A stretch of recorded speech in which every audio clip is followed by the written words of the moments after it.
ప్రసాద్ గారు ఇప్పుడు ఓకే కదా? ఇప్పుడు ఓకే.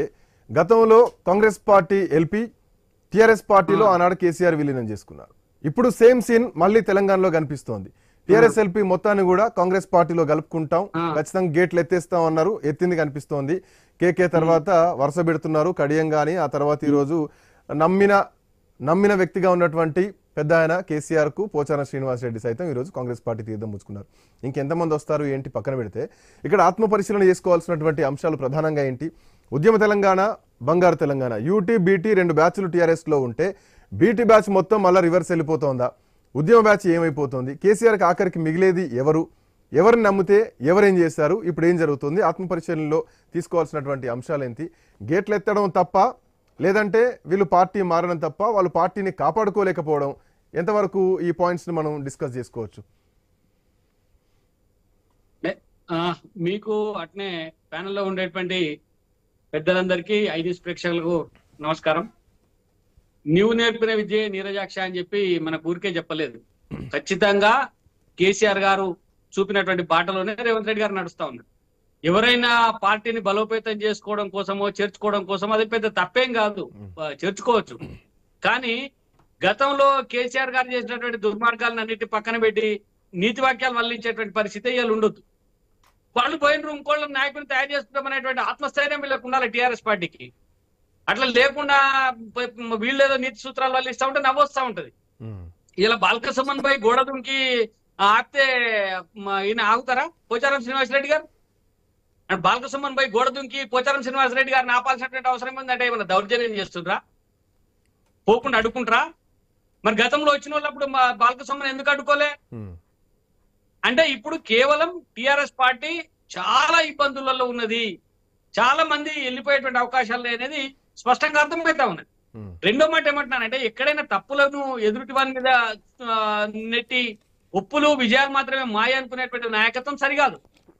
ఇలా కేసీఆర్ గారు నిజంగానే ఆయన పార్టీని కాపాడుకోవాలనుకుంటే ముందుగా ఆయన ఒక సమావేశాన్ని ఏర్పాటు చేసుకోవాలి, ముఖ్య నాయకులతో మాట్లాడాలి, తప్పులు ఎక్కడ జరిగినాయి ఒప్పుకోవాలా. ఈ తప్పులకు కేటీఆర్ కారణమా, హరీష్ కారణమా, లేకపోతే కేసీఆర్ కారణమా? ఎందుకంటే ఆ పార్టీలో ఉండేది 3 నాయకులే, మిగతా ఎవరు నాయకులు కాదు. ఇవాళ మాట్లాడుతున్న వాళ్ళందరూ కూడా ఊరికే మన టీవీల ముందర మాట్లాడడానికి ఒక అవకాశం ఇచ్చిండొచ్చు తప్ప పార్టీలో మాట్లాడడానికి, సమావేశాల్లో మాట్లాడడానికి వీళ్ళకి ఎక్కడ అవకాశం లేదు. వీళ్ళు మాట్లాడినటువంటి మాటలు వాళ్ళు 3 విన్నటువంటి సందర్భం లేదు. కాబట్టి ఇలా బీఆర్ఎస్ పార్టీ ఓడిపోవడానికి, లేకపోతే బీఆర్ఎస్ పార్టీ రాష్ట్రంలో ఇంత దీనస్థితికి రావడానికి కారణమైనటువంటి ఆ 3 ఆత్మవిమర్శ చేసుకోకుండా కేటీఆర్ ఎదుటి వాళ్ళని నిందిస్తూ, హరీష్ రావు ప్రజలను నిందిస్తూ, కేసీఆర్ మొత్తం ఓటేసినటువంటి ఓటర్లను నిందిస్తూ ఇంకా కూర్చుంటే పరిస్థితి ఇంతకంటే భయానకంగా తయారయ్యేటువంటి అవకాశాలు. ఇదే పరిస్థితుల్లో కాంగ్రెస్ పార్టీ కూడా గతంలో అనేక మాటలు రేవంత్ రెడ్డి గారు చెప్పిండ్రు. మరి వాటన్నింటినీ తుంగలో దొక్కి ఇలా సేమ్ అదే పద్ధతిలో ఎట్లయితే కేసీఆర్ గారు చేసినారో అదే పద్ధతిలో రేవంత్ రెడ్డి గారు కూడా ముందుకు పోతా ఉన్నారు.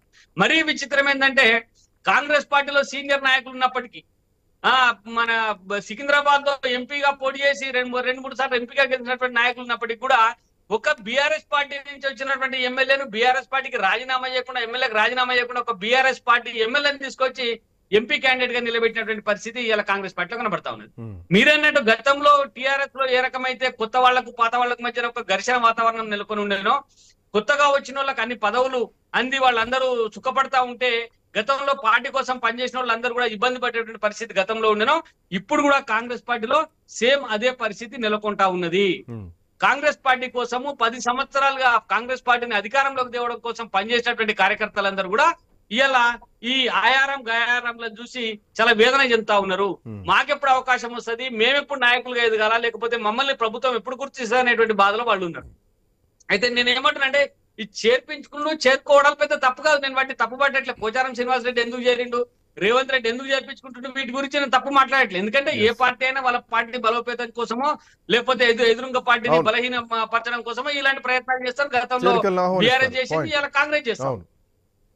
ఇది అయితే ఇక్కడ నేను అనేది ఏంటంటే, గతంలో రేవంత్ రెడ్డి గారు మాట్లాడినటువంటి మాటలు ఇప్పుడు మాట్లాడుతున్నటువంటి మాటలకు తేడా ఉన్నది. గతంలో కేసీఆర్ గారు మాట్లాడినటువంటి మాటలు ఇప్పుడు మాట్లాడుతున్నటువంటి మాటలకు చాలా తేడా ఉన్నది. అయితే ఇక్కడ ఒకటే మాట నేను చెప్పాల్సింది, నేను తెలంగాణ ప్రజానీకానికి విన్నవించాల్సింది ఏంటంటే, ఈ నాయకులు ఎవరు కూడా ప్రజల కోసం పనిచేసేటువంటి వ్యక్తులు కాదు. అధికారం ఎక్కడుంటే ఎక్కడ పచ్చగుంటే అక్కడ పోయి మేయడానికి అలవాటు పడేటువంటి నాయకులు.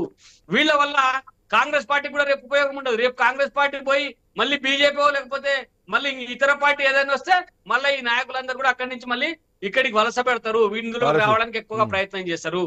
కాబట్టి ఏ పార్టీ కూడా సొంతంగా నాయకత్వాన్ని రెడీ చేసుకొని ఆ నాయకత్వం కార్యకర్తల నుంచి నాయకులను రెడీ చేసుకుని ఆ నాయకుల పైన ఆధారపడితేనే ముందుకు పోయేటువంటి అవకాశం ఉంటుంది తప్ప ఇలాంటి హయారంలో వల్ల పెద్ద ఉపయోగం ఉండదని నా ఉద్దేశం. దీన్ని ఇటు కాంగ్రెస్ పార్టీని బీఆర్ఎస్ కాంగ్రెస్ నిందించుకోవాల్సినటువంటి అవసరం లేదు.